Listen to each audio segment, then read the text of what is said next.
Well, a big focus. The Israeli military says it's conducting extensive strikes on Hamas targets in Gaza, while medics say that they've seen casualties in a series of the most violent airstrikes since the 19th of January ceasefire began. I must mention that the army has not provided more details about the strikes, but you must note that this escalating violence comes amid disagreement between Israel and Hamas on how to sustain the three-phase ceasefire that began in January. Arab mediators, as we've been reporting extensively, backed by the United States, haven't been able to hammer out differences between the two warring parties in talks held over the past 2 weeks. My colleague Mohammed Ghazali has been tracking all the latest developments. He joins us live at the moment. Ghazali, so Israel's latest move is throwing doubt on the fragile ceasefire?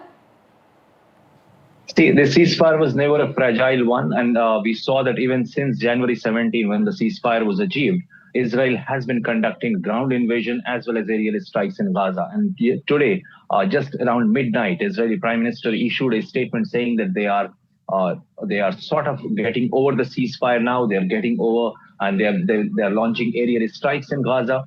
Israel's defense minister said that all hell will break loose in Gaza Strip till all the hostages are released. So it appears now that Israel has been given all the green signal by the U.S. administration, especially by the U.S. Special Envoy, Mr. Steve Witkoff, who has been on a trip to Middle East, meeting Israeli officials. And day before yesterday, he issued a statement that the way Houthis in Yemen have learned that they will not be spared for attacking on the ship vessels in Red Sea, even Hamas should take a lesson from that episode. And perhaps that was a perfect signal for Israel to go ahead with the attack. Until now, for the last 1 hour since the attacks have started, the Gaza civil defense forces have estimated that more than 40 people have been killed and more than 100 are injured. So it's been a terrible night there, a terrible situation. It's still closing to sunrise. It's still dark around 4 to 5 p.m. a.m. in the morning in Gaza Strip, and areas like Khan Yunus and other areas are under intense aerial strike. And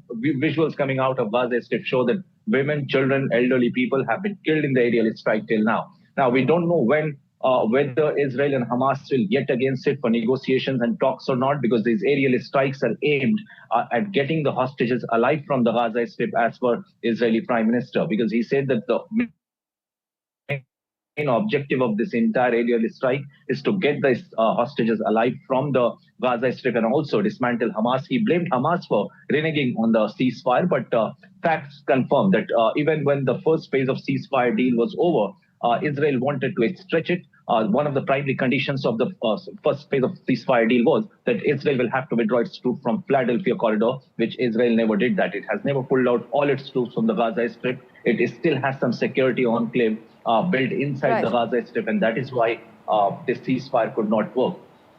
Ghazali, as always, thank you so much for joining us with the lowdown.